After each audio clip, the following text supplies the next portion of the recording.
Hello everyone, welcome to arts study में DG. Arts study में DG में आपका बहुत बहुत स्वागत है। We have started history series of modern Europe. हम लोग आधुनिक यूरोप का हिस्ट्री सीरीज स्टार्ट कर रहे हैं, जिसमें हम लोग वियना कांग्रेस को देख रहे हैं। ये हमारा चौथा लेक्चर है। इससे पहले हम लोगों ने 3 लेक्चर कर रखा है। अगर आपने पिछले तीनों लेक्चर्स को नहीं देखा है तो डिस्क्रिप्शन में आपको प्लेलिस्ट का लिंक मिल जाएगा, वहां से आप तीनों लेक्चर्स को देख सकते हैं। तो इस लेक्चर में हम लोग देखेंगे इंट्रोडक्शन ऑफ मैटरनिक, यानी कि मैटरनिक का इंट्रोडक्शन देखेंगे। मैटरनिक कौन था? तो जो वियना कांग्रेस को हेड किया था एक तरह से, तो उसके बारे में देखेंगे। और थोड़ा सा ऑस्ट्रिया में कैसा उस टाइम शासन व्यवस्था था, क्या वहाँ पे किस टाइप का रूलिंग था, उसको हम लोग भी थोड़ा सा देखेंगे। तो 19th सेंचुरी में 19वीं शताब्दी में क्या था कि ऑस्ट्रिया में विभिन्न जातियां रहती थी। इसके परिणाम स्वरूप वहाँ पे अनगिनत जातियों पर नियंत्रित रखना कठिन कार्य हो गया था। अब जब जातियां अधिक थी तो उन पे एक तरह से नियंत्रित रखना भी थोड़ा मुश्किल था। तो ऑस्ट्रिया के सामने उस टाइम एक ये चुनौती था। उसके बाद देखते हैं कि इस समय ऑस्ट्रिया में हैप्सबर्ग वंश का शासन चल रहा था।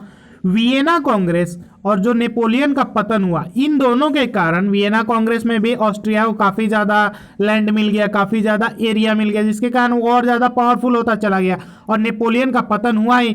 तो ये दोनों फैक्टर की वजह से ऑस्ट्रिया जो है थोड़ा पावरफुल हो गया पहले के कंपैरिजन में। तत्कालीन ऑस्ट्रिया में सामंतवादी ढांचे पर आधारित निरंकुश शासन था, यानी कि वहाँ पे फ्यूडलिज्म अभी भी था। उसके बाद वहाँ पे डिक्टेटरशिप अभी भी था और वहाँ का कुलीन वर्ग विशेष अधिकारों का उपयोग कर रहा था, जबकि अधिकांश जनसमूह पीड़ित एवं शोषित था। तो वहाँ पे क्या था, अभी भी जो कुलीन वर्ग थे, जो मतलब अच्छे खासे वर्ग के, जो भी ऊपर वाले वर्ग के लोग थे, तो वो अभी भी प्रिविलेज्ड थे, विशेष अधिकार रखते थे।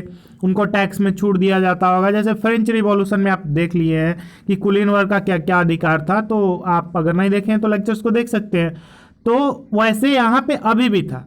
फ्रेंच रिवॉल्यूशन के बाद से क्या हुआ, जो कुलीन वर्ग थे, जो पादरी वर्ग थे, उन्होंने अपना विशेष अधिकार को छोड़ दिया, एक तरह से त्याग दिया।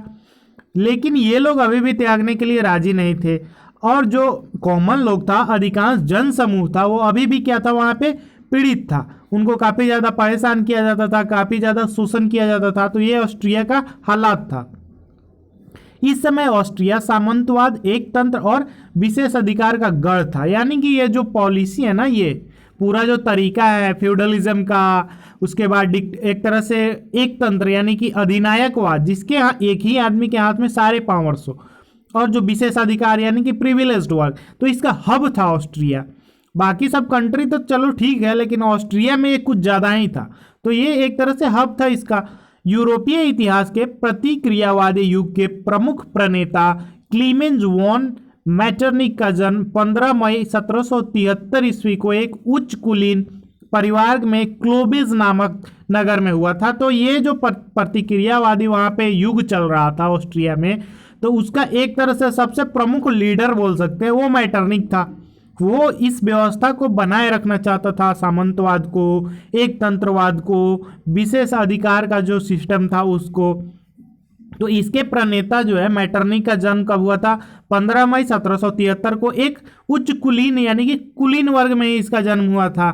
कहाँ पे हुआ था? तो क्लोवेंज नामक जगह पे, ठीक है, कोब्लेंज नामक जगह पे हुआ था, नगर में।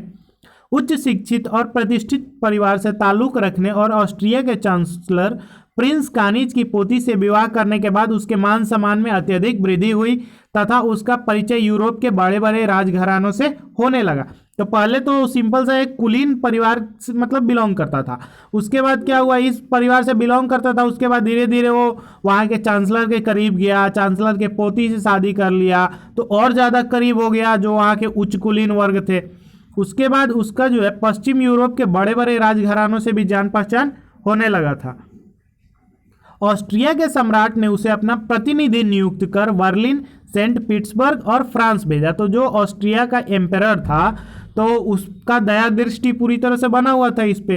तो वो एक तरह से राजदूत बना करके, अपने राज का दूत बना करके, एम्बेसडर बना करके इसको भेजा। बर्लिन भी भेजा, सेंट पीटर्सबर्ग भी भेजा और फ्रांस भी भेजा। तो ये जब फ्रांस में नियुक्ति हुआ, तो इसका जब फ्रांस में नियुक्ति ने उसको क्या किया, नेपोलियन के समक्ष अपनी बौद्धिक कुशलता का परिचय देने का अवसर प्रदान किया, जिसका उपयोग करते हुए मैटरनिक ने विशेष सम्मान अर्जित करने में सफलता प्राप्त की। तो जब इसको भेजा गया एम्बेसडर बना करके फ्रांस में, तो वहाँ पे जा करके काफ़ी ज़्यादा ये अपना बुद्धि लगाया, अपने बुद्धि का एक तरह से प्रयोग करके कुछ ऐसे काम किए जिससे नेपोलियन 3 रहा होगा जो कि खुश हो गया होगा। तो इससे क्या हुआ, इसका और नेपोलियन का जो रिश्ता था वो अच्छा हो गया होगा। इसका ये फायदा बाद में उठाता है। इस दौरान मैटरनिक ने यूरोपीय राजनीति का व्यापक अनुभव प्राप्त किया और एक कुशल राजनीतिज्ञ होने का परिचय भी दिया। तो ये जो पीरियड था मैटरनिक का, मैटरनिक युग बोलते हैं, मैटरनिक ईरा जिसको बोला जाता है, तो उसमें वो क्या किया, पूरे यूरोप में जो भी पॉलिटिक्स चल रहा था उसको एक तरह से स्टडी किया, वो काफ़ी ज़्यादा एक्सपीरियंस बना उसमें वो, और एक कुशल राजनीतिज्ञ, और काफ़ी अच्छा उसके बाद वो ब्यूरोक्रेसी किया, काफ़ी अच्छा पॉलिटिक्स किया पूरे यूरोप में। और इसका एक बेस्ट एग्जाम्पल बना मैटरनिक 1809 ईस्वी में ऑस्ट्रिया का विदेश मंत्री बनाया गया।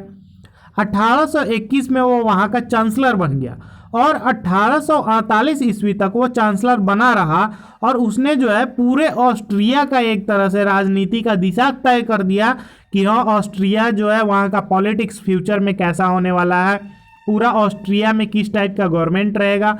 तो 1848 तक पद पर रहते हुए वो सब एक तरह से डायरेक्शन दे चुका था। कौन? मैटरनिक।